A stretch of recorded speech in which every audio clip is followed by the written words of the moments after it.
السلام، كنتمنى تكونوا بخير وعلى خير وفي احسن الاحوال. معكم حلوياتنا والفاسيه، مرحبا بكم في فيديو جديد. اليوم غادي نحضر معكم سلو ولا السفوف، كيجي واعر معلق وبنين، ما تشبعوش منه. واخا لا فيديو جا معطل شويه، المهم كنتمنى يعجبكم وتعجبكم الطريقه ديالي. هنا عندي اللوز بعد ما مسحته، ولا كتغسلوه كتحمروه بقشرته. عندي النافع حبة حلاوة، حتى هما كنقيهم كنحمرهم وكنطحنهم.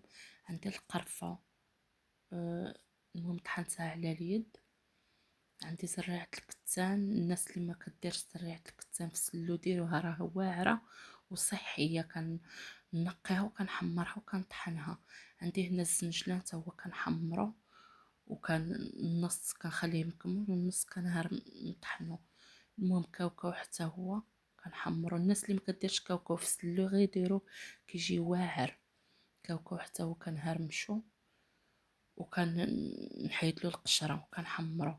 المهم اللوز درت كيلو بالقشره ديالو، حمرته كيلو، كان في السخون حمرو في الزيت بحال هكا. المهم كندير المقادير كلها كنجمعها، المسكه، الحره و... عفوا والكوسه ما كنديرهمش، انا ما عنديش معاهم. المهم سلو هكا كيجي واعر، غير جربوه اكيد يعجبكم.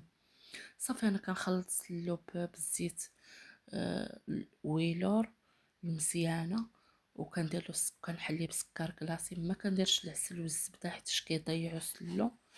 المهم صافي كنخلطو. هنا درتو المره الاولى في البانيو، ولكن جاني بزاف وداكشي، وليت فرقته هكا في القصريه وعلقته، كيجي واعر. كنتمنى يعجبكم، وما تنساوليش لايك الفيديو.